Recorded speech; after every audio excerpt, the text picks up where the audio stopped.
Welcome to Toffee TV. It is the Everton News Daily. Everton were beaten 3-1 at home on Saturday by Fulham in what many described as a must-win game, given Everton's predicament in the Premier League at the moment. Fully immersed in a relegation battle. The Blues, well, it was just a horrible day, beaten 3-1. This is what Sean Dyche had to say on that defeat.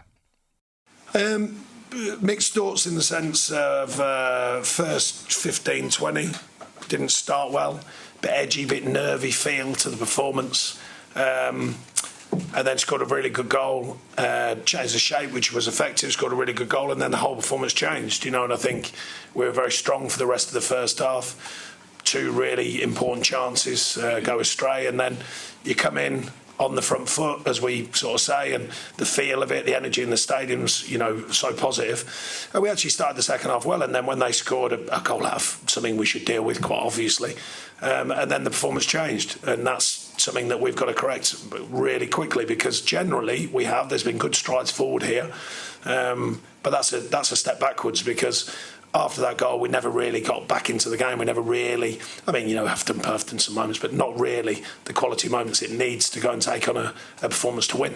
And that's something we're looking to correct the mentality of. And we have somewhat, but it's a reminder today, a stark reminder of the truth of it. Obviously, that defeat was damaging, to say the least. Luckily for Everton, they remain outside the bottom three after Nottingham Forest were beaten 2-0 at home by Manchester United yesterday.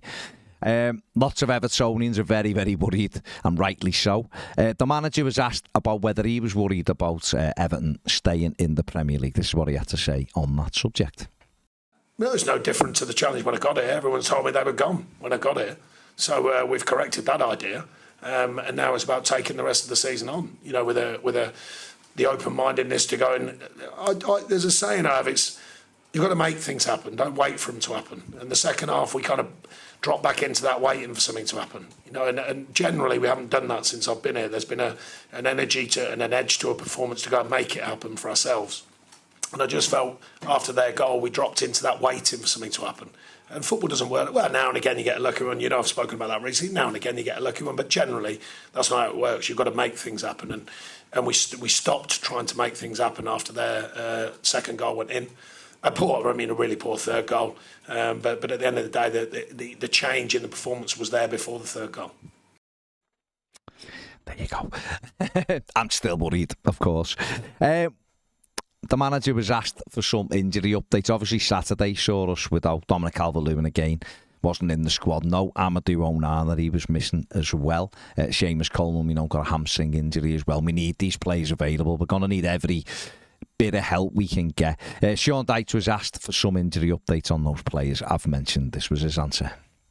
Not at the moment. We're just waiting to see. Dom's going well, which is a positive. So, he'll be back hopefully in the thinking this week, as long as the week goes well. He had to settle a situation down. Seamus, obviously, with his hamstring, so we'll see how quickly that settles. And Duke's got one more game left. So, but they've been important players. But my point here, and when it came, it was about squad mentality. Everyone wants to come and ask me why they're not playing. Well, when you get your chance, you've got to go and play.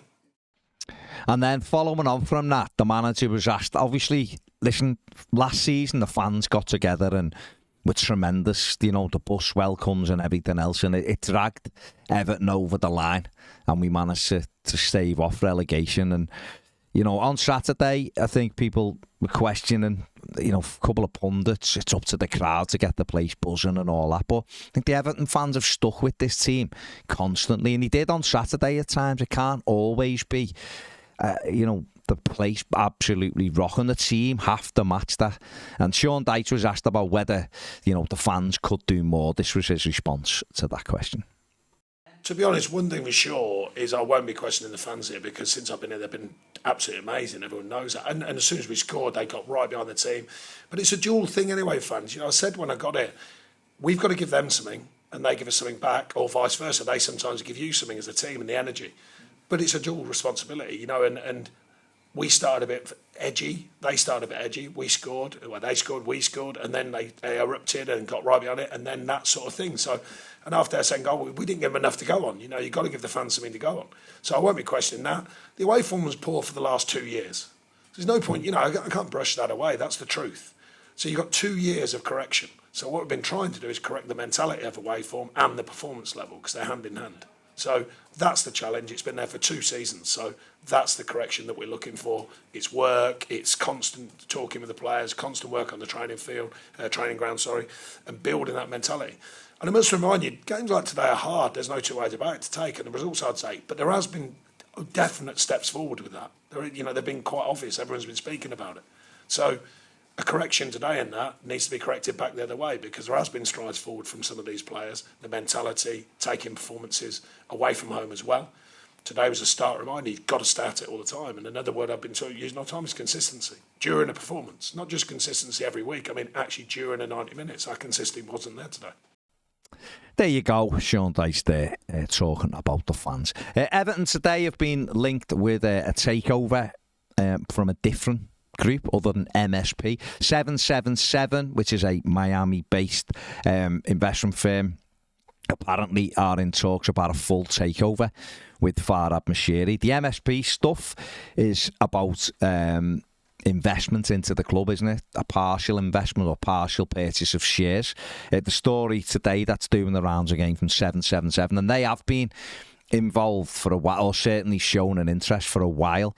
It seems to indicate that it's more likely to lead to a full takeover. I'm not exactly sure with that, but one thing is for sure that there was a lot of talk that Everton's position would mean that the investment, people who wanted to buy the club or wanted to buy into the club, that interest will cool. It doesn't seem to be the case, as we're seeing here with 777.